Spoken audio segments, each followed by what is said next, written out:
Donald Trump condena el tiroteo en una sinagoga en la ciudad de Pittsburgh, afirmando que el antisemitismo no debe tener lugar en Estados Unidos. La tragedia, que dejó al menos 11 muertos, se investiga como un crimen de odio. El agresor ha sido detenido y se le presentarán cargos, entre los que se contempla la pena de muerte. Nicolás Sánchez Donovan tiene los detalles. Eran aproximadamente las 10:20 de la mañana hora local cuando un individuo, identificado ahora como Robert Bowers, de 46 años de edad, abría fuego de manera indiscriminada en la sinagoga Tree of Life, situada en la ciudad de Pittsburgh, en el estado de Pensilvania. En el ataque murieron 11 personas y otras 6 resultaron heridas de diferente consideración. Y además en el ataque Bowers utilizó un fusil semiautomático AR-15. Este fusil es tristemente conocido ya por ser el que se ha utilizado en otras matanzas, como por ejemplo en Sandy Hook o en Las Vegas. Además, también estaba en posesión de otras armas cortas, además de este AR-15. La policía llegó rápidamente al lugar del tiroteo, intercambió disparos con Bowers, que hirió también a varios agentes antes de ser detenido. En cuanto al motivo, sabemos que Robert Bowers habría entrado en la sinagoga al grito de "todos los judíos deben morir", por lo que parece más que evidente, parece claro que estamos ante un crimen de odio religioso, concretamente ante un crimen de antisemitismo.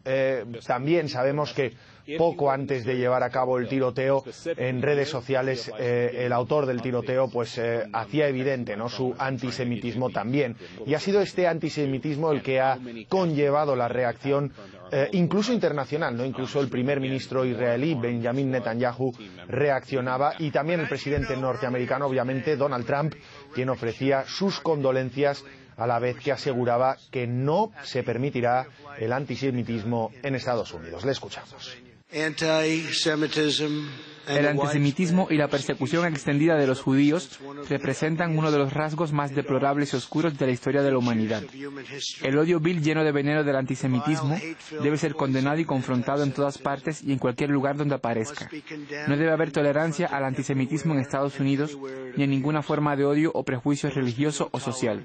Ahí escuchábamos al presidente estadounidense, un Donald Trump, que también aseguró que en estos casos él está a favor de la pena de muerte, y aseguró que si hubiera sistemas de defensa, tratándose seguramente de personas armadas en el interior de la sinagoga, la tragedia, según él, habría podido ser menor.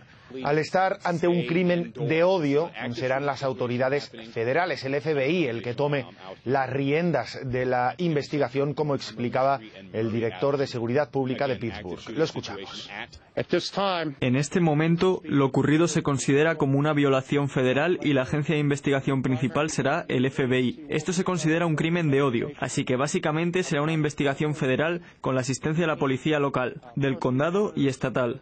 A partir de ahora será fundamental la investigación. Parece todo indicar que se trataba de un lobo solitario, es decir, que Bowers actuó sin cómplices. Esas son las primeras conclusiones a las que llega esta investigación. Como decimos, será importante ver cómo funcione, cómo vaya esta investigación en los próximos días, captando pruebas físicas, que serán importantes, obviamente, pero también pruebas electrónicas, rastros que haya podido dejar el autor de la masacre en las redes sociales. Será muy importante ver esto. Ya estamos viendo que era una persona bastante activa, pero obviamente van a tener que registrar su casa, sus vehículos, y en los próximos días seguiremos sabiendo más sobre esta situación.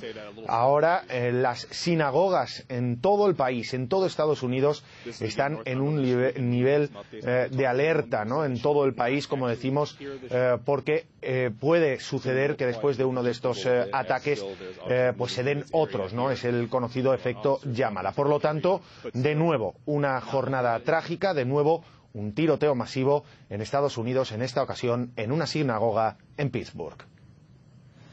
Y para profundizar en este asunto, conectamos en directo con la analista internacional Alejandra Loucao. Gracias por su tiempo. Tras este tiroteo de la sinagoga se reveló que el atacante había dejado varios mensajes antisemitas en sus cuentas sociales. ¿Por qué los agentes no reaccionaron a esto y cómo se podría entonces prevenir tales tragedias? Bueno, en primer lugar hay que decir que las redes sociales están infectadas masivamente por este tipo de discursos, de amenazas, y es básicamente porque es una tendencia en la sociedad el hecho de que haya aumentado este odio, pero volviendo a la pregunta, la segunda pregunta que me haces de cómo se podría evitar, habría que hacer un análisis estructural. ¿A qué se debe que aumenten los crímenes de odio? ¿A qué se debe que se propague este virus del odio al otro, a mi hermano, a mi vecino, por ser diferente, por profesar una religión diferente, por tener una sexualidad distinta, ¿no?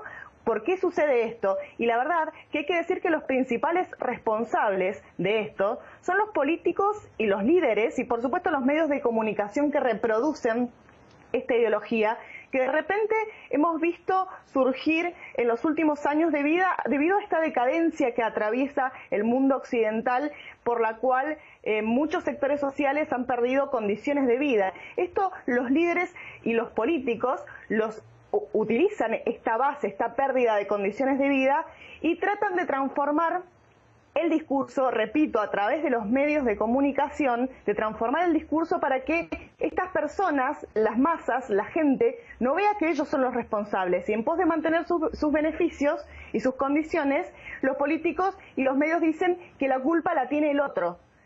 Por ejemplo, el homosexual, el judío, el negro, la lesbiana y todo lo que pues, es diferente a una cierta normalidad una normalidad por supuesto totalmente segregacionista. Esto es condenado y esta es la realidad. Los responsables son los políticos y los medios que profesan esta desigualdad. Sí, pero además del incremento, el debate en torno al incremento de las razones de los crímenes de odio, también otro de los temas que divide a la sociedad, es respecto a la tenencia de armas. ¿Se debe entonces modificar esta legislación? Bueno, sí, Estados Unidos particularmente tiene esa condición, que es esa facilidad para portar armas que tiene la población.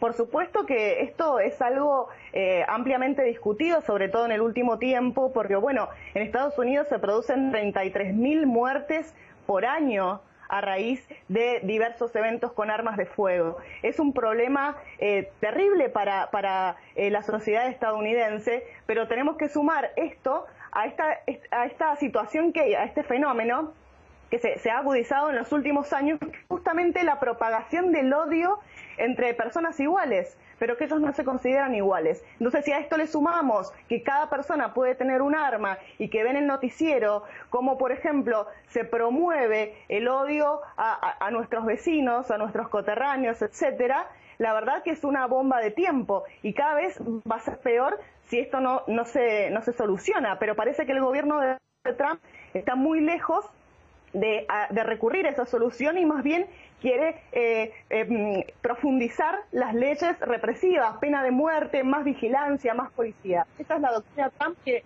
no parece. Justamente, de hecho, Donald Trump, tras este suceso, decía que en las sinagogas debería haber más guardias. Si hubiese sido así, este hecho no hubiese ocurrido. ¿Guardias en las iglesias es la solución? No, por supuesto que no. Aparte, tenemos también que Trump hace poco que después de un crimen en una escuela, que los maestros deberían ir armados a las escuelas. Es una declaración descabellada y la verdad que está por fuera de la realidad en cuanto a las soluciones. Sabemos que mientras más represión haya, no es que disminuye el odio, sino que eso se fomenta a través de la inclusión, del diálogo inclusivo, no a través de la represión sobre estos crímenes. Hay que empezar a evaluar y empezar a dejar de ser un poco hipócrita, y también los medios que reproducen estos discursos tienen que dejar la hipocresía, porque ahora los veo todos los medios condenando este hecho, pero en realidad ellos son muchos parte de este discurso tan xenófobo y tan discriminatorio con cualquier minoría que hoy cada vez está más lejos de acceder a las condiciones que puede acceder la mayoría que vive en Estados Unidos. Bueno, le damos gracias por su tiempo, por su análisis.